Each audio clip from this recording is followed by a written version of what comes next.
Assalamualaikum warahmatullahi wabarakatuh. Pada pertemuan keempat ini, mata kuliah studi Al-Quran akan membahas tema tentang nuzul Quran dan asbabun nuzul yang akan dibawakan atau dipresentasikan oleh mahasiswa-mahasiswi jurusan Bahasa Inggris semester 1 Fakultas Tarbiyah dan Ilmu Keguruan YIN Syekh Nurjati Cirebon. Mari kita simak hasil presentasi yang mereka buat dalam video berikut ini. Jangan lupa subscribe dengan cara tekan tombol yang berbentuk gambar lonceng. Bismillahirrahmanirrahim. Assalamualaikum warahmatullahi wabarakatuh. Perkenalkan, nama saya Lena Marsiam dari kelompok 2. Di sini saya akan membahas tentang pengertian nuzulul Quran. Nuzulul Quran.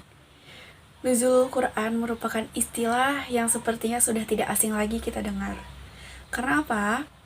Karena nuzulul Quran merupakan istilah yang biasa kita sebut sebagai malam yang lebih baik daripada 1000 bulan. Namun di sini saya akan menjelaskan pengertian tentang nuzulul Quran itu secara mendalam, baik pengertian maupun tujuannya. Yang pertama, ada pendapat dari Ar-Raghibi bahwa nuzulul Quran itu berasal dari kata an-nuzul yang artinya adalah sesuatu yang turun dari atas.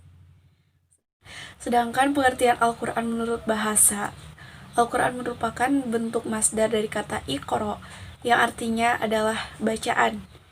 Dan menurut ahli Dr. Subhi Asalih mengemukakan bahwa Al-Quran itu berasal dari kata qoro'a yang artinya adalah bacaan. Dan di dalam kata Al-Quran itu terdapat kata al. Mengapa ada kata al? Karena pada kenyataannya Al-Quran itu bukan hanya dibaca oleh manusia, tetapi juga selalu dibaca oleh yang mencintainya, baik pada waktu sholat maupun di luar waktu sholat. Peristiwa nuzulul Quran merupakan peristiwa yang merujuk kepada peristiwa yang sangat bersejarah. Karena apa?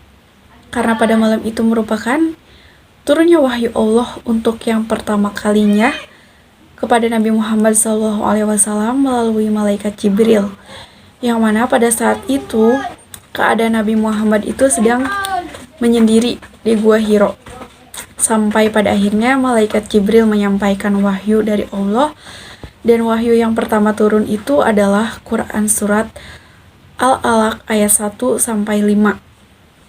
Selain menjadi peristiwa turunnya Al-Quran, pada malam itu juga merupakan malam pengukuhan atau pelantikan Nabi Muhammad diangkat menjadi Nabi atau Rasul terakhir umat Islam yang dipercaya oleh Allah sebagai manusia yang akan menuntun manusia yang lain menuju jalan kebenaran.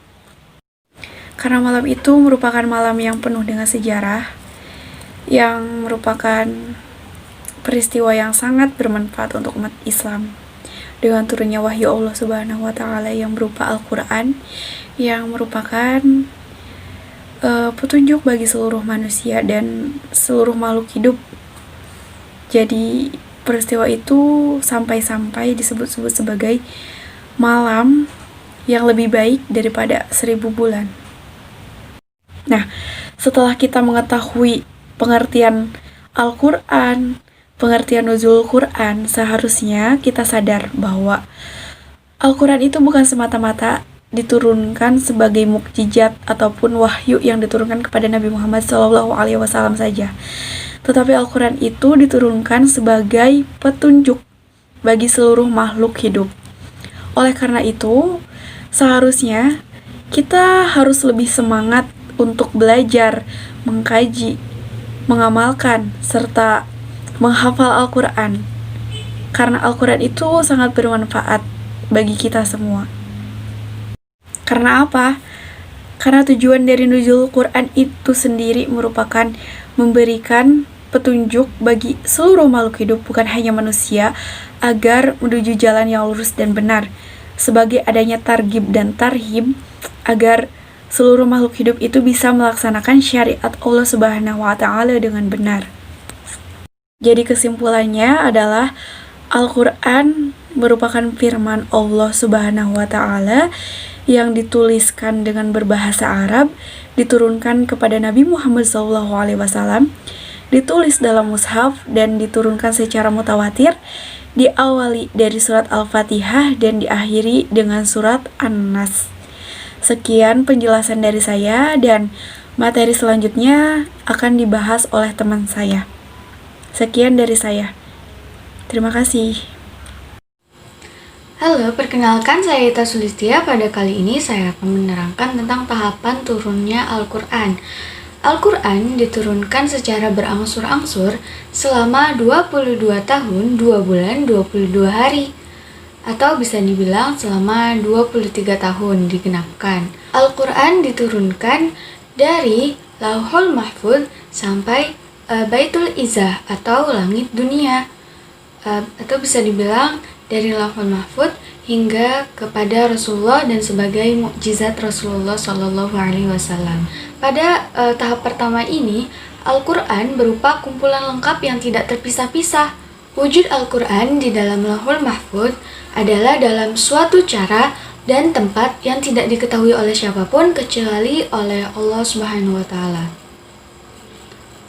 Hikmah dari Tanazul tahap pertama ini seperti hikmah dari eksistensi Lauhul Mahfuz yang fungsinya sebagai tempat atau catatan umum dari segala hal yang ditentukan dan diputuskan oleh Allah Subhanahu wa Ta'ala untuk segala makhluk, alam, dan semua kejadian, dan membuktikan kebesaran dan kekuasaan Allah dan keluasan ilmunya serta kekuasaan, kehendak, dan kebijaksanaannya. Yang kedua, tahap kedua yaitu di Baitul Izzah, dari Lauhul Mahfuz menuju Baitul Izzah.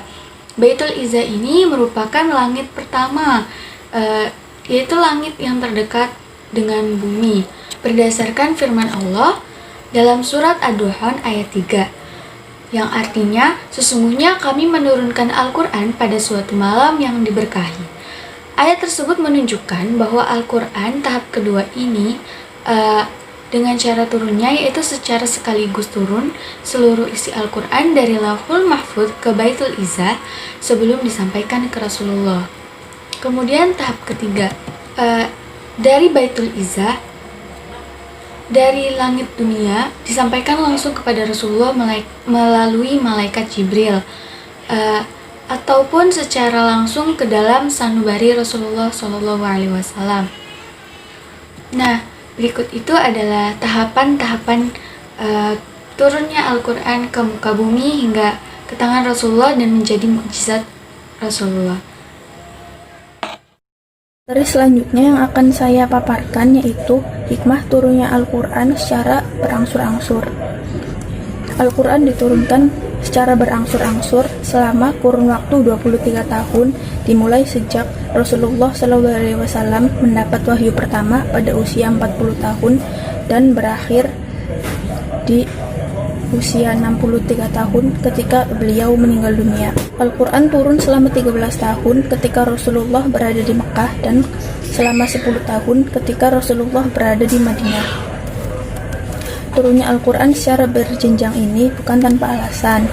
Adapun beberapa hikmah di balik periodisasi turunnya Al-Quran menurut Imam As-Suyuti, diantaranya itu yang pertama, meneguhkan hati Rasulullah dan para sahabat.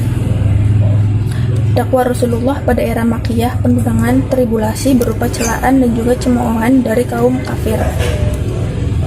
Bahkan ada pula siksaan dan juga upaya pembunuhan. Wahyu yang turun secara berkala ini menguatkan hati Rasul dalam menapaki jalan dakwahnya yang sulit dan terjal. Di era Madaniyah pun hikmah ini terus berlangsung. Ketika hendak menghadapi perang atau kesulitan, Al-Quran turun untuk menguatkan Rasul dan para sahabatnya, dan juga kaum muslimin. Yang kedua yaitu sebagai tantangan dan juga mukjizat. Orang-orang musyrik yang berada dalam kesesatan tidak henti-hentinya berupaya melemahkan kaum muslim. Salah satu caranya yaitu mereka sering mengajukan pertanyaan yang aneh-aneh dan juga tidak masuk akal dengan maksud untuk menjatuhkan dan melemahkan kaum muslimin. Pada saat itulah kaum muslimin ditolong oleh Allah dengan jawaban langsung darinya melalui wahyu yang turun. Poin yang ketiga yaitu mempermudah dalam menghafal dan memahami. Dengan turunnya Al-Quran secara berangsur-angsur, maka para kaum muslimin menjadi lebih mudah menghafalkan dan memahami Al-Quran. Terlebih ketika ayat itu turun dengan latar belakang peristiwa tertentu atau yang diistilahkan dengan asbabun nuzul, maka semakin kuatlah pemahaman para sahabat dan juga kaum muslimin. Poin yang keempat yaitu relevan dengan penetapan hukum dan juga aplikasinya. Menurut Sayyid Qutb mengatakan bahwa para sahabatnya adalah generasi yang selalu mengerjakan apa yang diperintahkan oleh Al-Quran. Karena itu mereka dijuluki dengan Jailul Qur'ani Farid atau generasi Qur'ani yang unik. Di antara hal yang memudahkan bersegeranya para sahabat dalam menjalankan perintah Al-Quran adalah karena Al-Quran turun secara bertahap. Perubahan terhadap kebiasaan atau budaya yang mengakar di masyarakat Arab pun dilakukan melalui tahapan hukum yang memungkinkan dilakukan karena turunnya Al-Quran secara berangsur-angsur ini. Poin yang kelima yaitu memperkuat keyakinan bahwa Al-Quran adalah benar dari Allah. Ketika Al-Quran turun berangsur-angsur dalam kurun waktu lebih dari 22 tahun, kemudian menjadi rangkaian yang sangat cermat dan penuh makna, indah serta fasih gaya bahasanya, terjalin satu ayat dengan ayat yang lainnya, serta ketiadaan pertentangan di dalamnya, semakin menguatkan bahwa Al-Quran benar dan suatu kalam ilahi dari Zat yang maha bijaksana lagi maha terpuji. Pengertian asbabun nuzul. Secara etimologi, kata asbab adalah bentuk plural dari kata sabab yang berarti sesuatu yang mengakibatkan pada sesuatu yang lain atau bisa dibilang klaus. Jadi antara satu dengan yang lain itu saling mempengaruhi. Sedangkan kata nuzul atau nazala berarti menempati atau bisa juga diartikan sebagai turun. Sehingga nuzul atau nazala memiliki dua arti, yakni menempati dan turun. Yang kedua yaitu secara terminologi. Secara terminologi, asbabun nuzul merupakan ayat yang diturunkan yang berkenaan dengan suatu kejadian tertentu atau peristiwa tertentu sebagai keterangan hukum pada kejadian tersebut. Bahasa tegasnya, nuzulul Quran adalah jawaban berupa wahyu dari Allah atas suatu peristiwa yang tengah terjadi pada saat itu. Penjelasan tentang ruang lingkup dan pembahasan asbabun nuzul.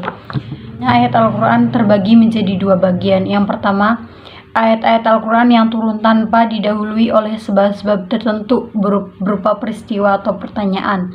Jadi biasanya kan kalau ayat Al-Quran turun itu karena ada kejadian atau masalah. Jadi yang pertama ini tanpa didahului oleh sebab peristiwa atau pertanyaan. Yang kedua, ayat-ayat Al-Quran yang turun dengan sebab-sebab tertentu secara khusus dalam sebuah pertanyaan. Jadi ayat Al-Quran ini turun karena adanya masalah untuk menjawab masalah tersebut atau memecahkan masalah tersebut. Oke. Pendapat tersebut di atas hampir merupakan konsensus ulama Al-Quran. Jadi ulama-ulama sudah menyepakati penyebab Al-Qurannya turun. Jadi ada pendapat sementara yang mengemukakan bahwa semua ayat-ayat Al-Quran itu diturun karena ada latar belakang masalahnya atau ada sebab-sebabnya. Oke, jadi ini termasuk dalam ashab an-nuzul makro. Ikhtilaf para ulama seputar ashab an-nuzul, periwayatan ashab an-nuzul.